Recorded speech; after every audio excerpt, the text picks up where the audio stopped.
Hello everyone, and welcome back to CSSBattle.dev. It is October 24th, and our shape today is a little bit frustrating. Not because it's anything crazy, but because I tried to do something different and it didn't work out. So I had to scrap everything and use what I already know. A little disappointing because I wanted to be a little more creative this time, but c'est la vie. Our shape is something like a square tilted off its axis to look more like a diamond. So it's like 45 degrees off. And then you've got three lines layered behind that tilted square. So making the square was super easy, but there are some problems that come with that later on. I'll talk about that then. First, I wanted to try creating a linear gradient for the background. So you can see we have four shapes here, right? Four elements. We're going to have our three straight lines in the back, and then our one square at the front with that border that goes around it. So four elements, essentially.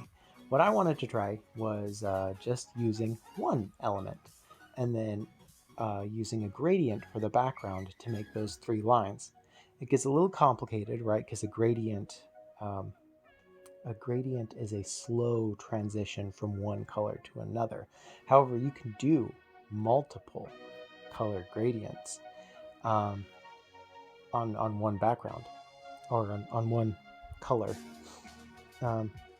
Well, no, it's just a background. Point being, to get those three lines, you can make a linear gradient and have them stop and begin at hard points to make kind of these very solid shapes rather than transitioning from one color to another. And that's what I wanted to do. It took me some time because I had to get the pixels right. You know, that's what takes the most time in most of these. So it took me a little bit. Essentially, they're like 30 pixels wide, so you gotta start and stop every 30 pixels, and it takes a lot of typing to do that. And I've seen people use the calculate function on CSS to because you already know that they're 30 pixels apart. So if you calculate just one shape, and then for the next one you calculate it again, but then you add 30 and so on and so forth, you're able to use less characters that way and therefore a better score.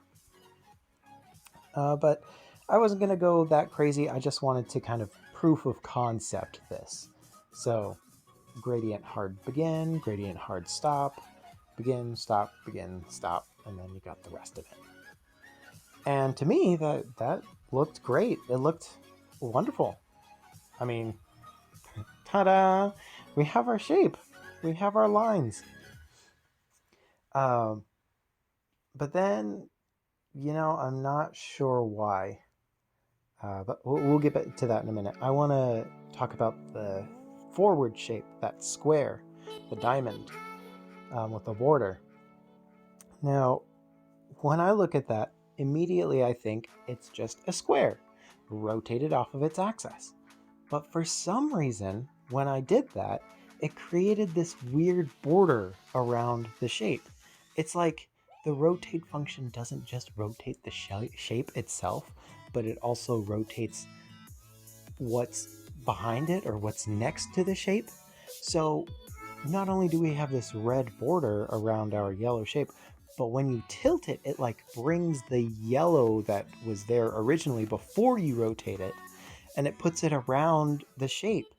So no matter what I do, I couldn't get rid of this weird outline. I tried everything. I tried border box sizing to make it like an inset border instead of an outside border. Didn't work.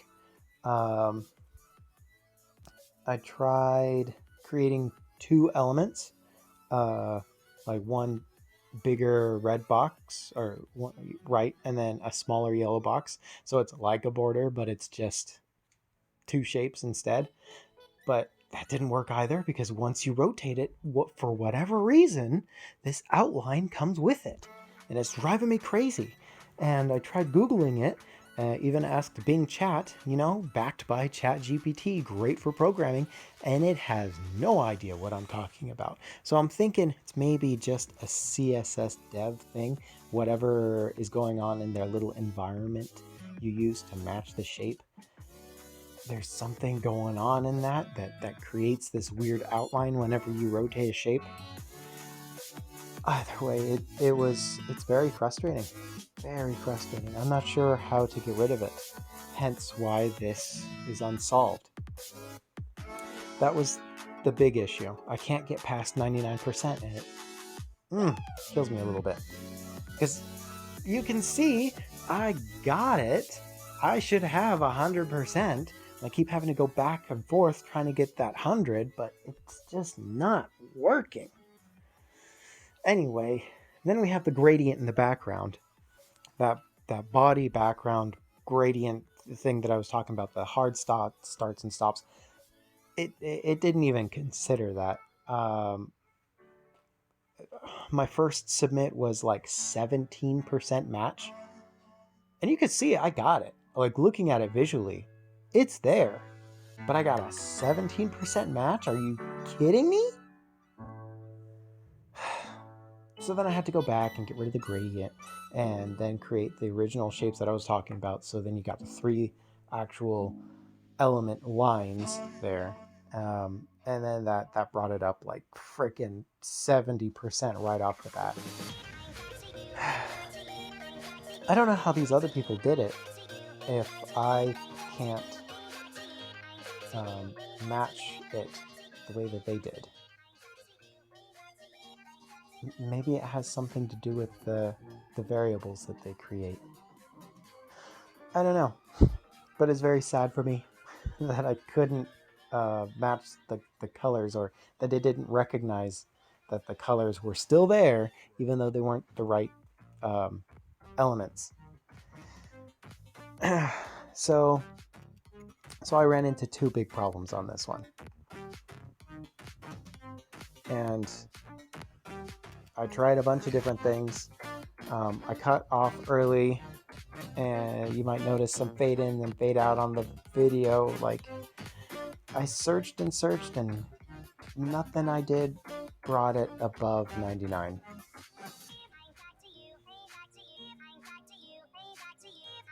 I might have to look this up. I'm gonna look it up tomorrow. See if there's anybody else on YouTube that found a solution that doesn't create this weird outline. I don't know. You could see on the difference that there's this outline that doesn't match, and it's like, yeah, no kidding, I don't want an outline. I even tried to get rid of it, but it doesn't count as an outline, like an outline element. I don't know, man. Yeah, for once I'm actually talking about CSSBattle. On another note, I wanted to mention something else for a little self-improvement for you, a little bit of research you might do yourself. There is an acronym out there called RAIN, RAIN, right? And this is about taking your feelings and, well, following the acronym. R is for recognizing what you feel. A is for allowing it to happen. So when we feel something, we tend to kind of fight it or ignore it. You don't want to do that. You want to feel it. You want to let it come in, cry if you need to, and then you can let it go when you're done. Like, let the emotion run through you. Let it be done. And then you have the investigate for I, which is the why part of it. Why am I feeling this way? What triggered me into this? Maybe there's something in the past that created such a reaction. And then there's the N, of rain, which is to nurture. For me personally, this is the hardest part.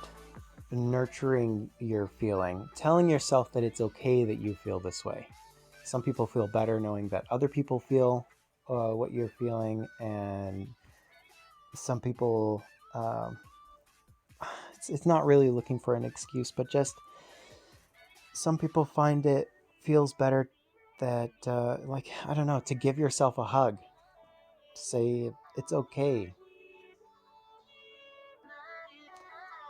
The RAIN acronym. It's something. So with the mood log app, if you're writing down your feelings, you can go through the RAIN process as you write about what you're feeling.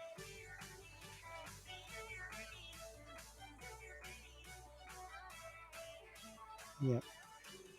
All right, guys. That's it for me tonight. I'll see you next time. Bye for now.